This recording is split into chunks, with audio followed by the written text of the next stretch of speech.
Life was pretty tough for me growing up. You see, I didn't live a normal life like you probably did.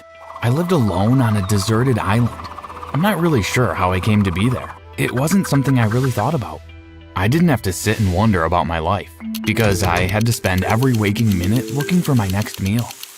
I couldn't go to a supermarket or get takeaway. I had to hunt and fish and eat whatever I could find. But before I go on, make sure you like and subscribe and hit that notification bell, or you might end up living on your own desert island. The first thing I did when I woke up every morning was go down to the ocean and try to spear a fish. It wasn't easy. The fish were really fast, but I persevered, and sometimes I got lucky. I lived off wild berries and plants that grew on the island. Sometimes I would come across a bird egg in a nest, and I would cook it over a fire made from twigs. I had made a shelter to sleep in, but it wasn't very comfortable, and when it rained, the water would come running through the ceiling and soak me in my bed. Sometimes when I was lying there, I would imagine that one day someone would come and rescue me. But of course, that never happened. I tried not to think too much about the future because if I did, it would make me depressed. Instead, I just concentrated on my daily tasks. One of my biggest concerns was finding fresh water to drink.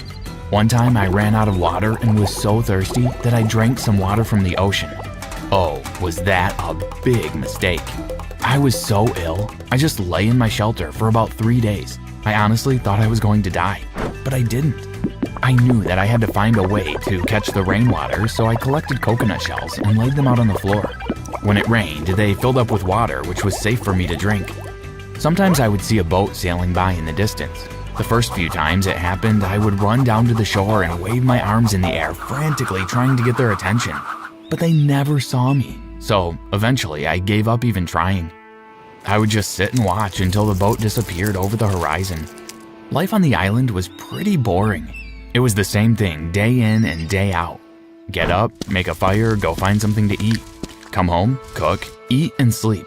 I thought nothing exciting would ever happen to me, but I was wrong. One day, everything changed. The day started off just like any other day. I woke up as soon as the sun's rays came piercing through the gaps in my shelter ceiling and began to make the fire. Once the wood was alight, I picked up my spear and walked down to the ocean. The water was crystal clear, and as I waded out to the deeper water, I could see hundreds of fish darting this way and that. I lifted my spear into the air and waited for the perfect moment to strike.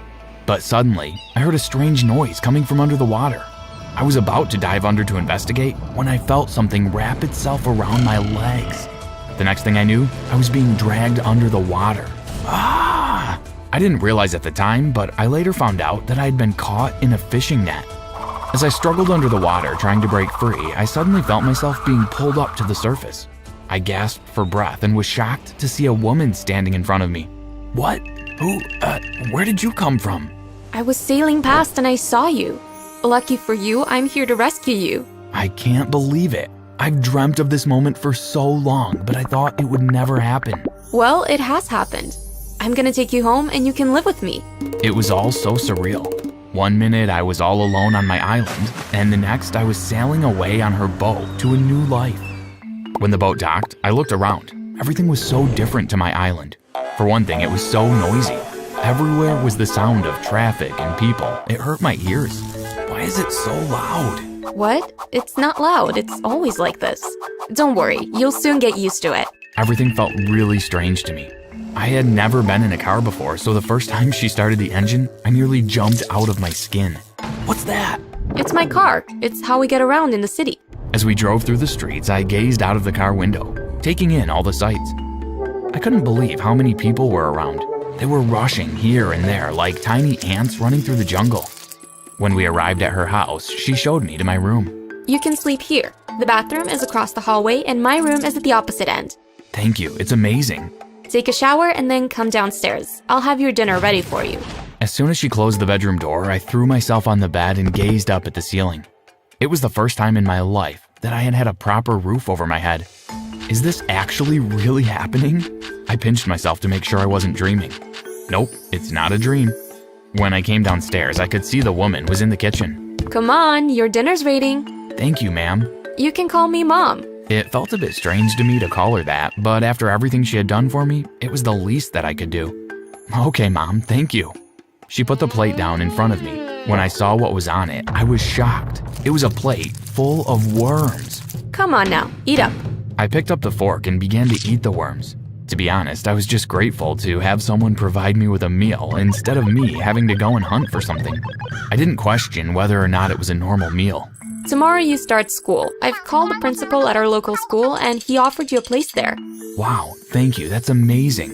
The next morning, I woke up bright and early. I was so excited to be going to school. When I arrived at the school gates, the principal was waiting to meet me. You must be Tom. Welcome to our school. Thank you, sir. Standing beside the principal was a boy about my age. This is Adam. He is going to show you around. Hi, Adam. Hi, Tom. Come with me. Adam was really nice to me. I'd never had a friend before, so it felt really good to have someone to laugh and joke with. So, you really lived on an island all by yourself? Yes, I did. Wow, that's so cool. I wish I could live on a desert island. It can get pretty boring being on your own, though. Yeah, but I bet it was so much fun. I guess so. That's the bell for class. Meet me at the canteen and we will have lunch together. Okay. The morning flew by, and before I knew it, it was time for lunch. My mom had packed me a lunchbox, so I took it out of my bag and went to meet Adam. Here, Tom, over here. I went to join Adam at his table. There were already a few other kids sitting there. They were all munching away on sandwiches and pieces of fruit. I was excited to see what my mom had put in my lunchbox for me, but when I opened the box, all that was inside was worms. When the other kids saw what was in my box, they all stopped and stared. One of the girls let out an almighty scream. Why have you got worms for your lunch? I was confused and didn't know what to say.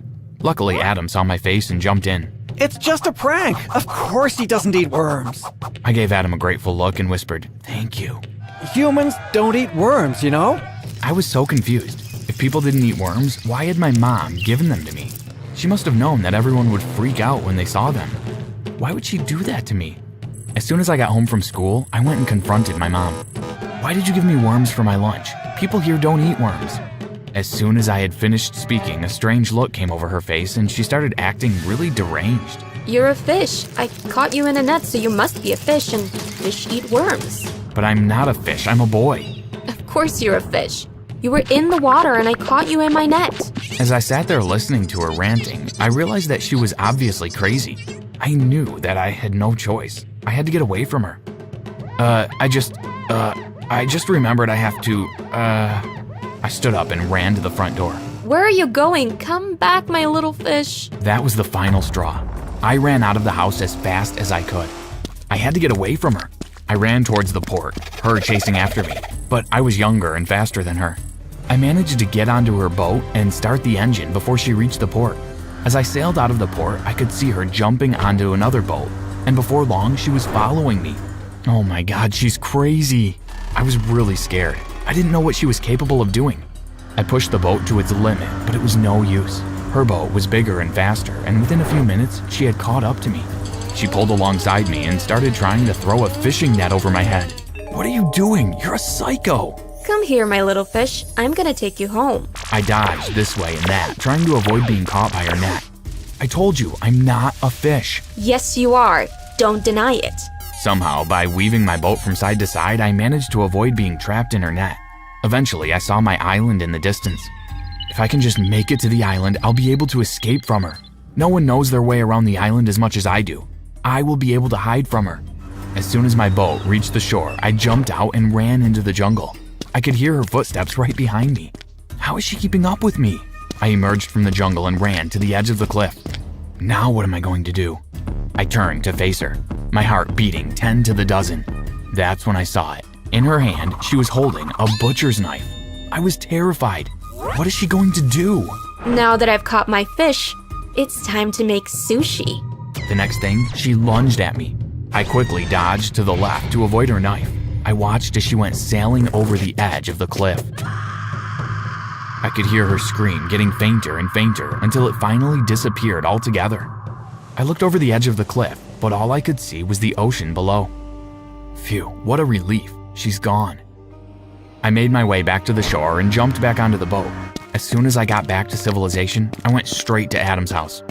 He looked a bit surprised to see me standing in front of his door. Hi, Tom. What are you doing here? Can I come in, please? Sure. What's happened? You look as white as a sheet. It's a long story. Adam's mom made me a cup of tea and I explained everything that had happened to me. Oh my god, what kind of person feeds a boy worms? I thought everyone ate worms until Adam told me differently. Why no, we most certainly do not eat worms. I don't know what I'm going to do. I can't go back and live on the island by myself. Not now that I've had a taste of living a normal life. Of course not, don't you worry about anything. You can stay here with us for as long as you want to. Really? Yes, really. Thank you so much. That's so kind of you. Now, Adam, why don't you go and show Tom where the spare bedroom is? You should get some sleep now. You have school in the morning. I lay on the bed staring at the ceiling. And even though I was so happy to be there and I was so grateful to Adam's parents, I couldn't help feeling scared that my mom might appear from nowhere, brandishing her butcher's knife in her hand.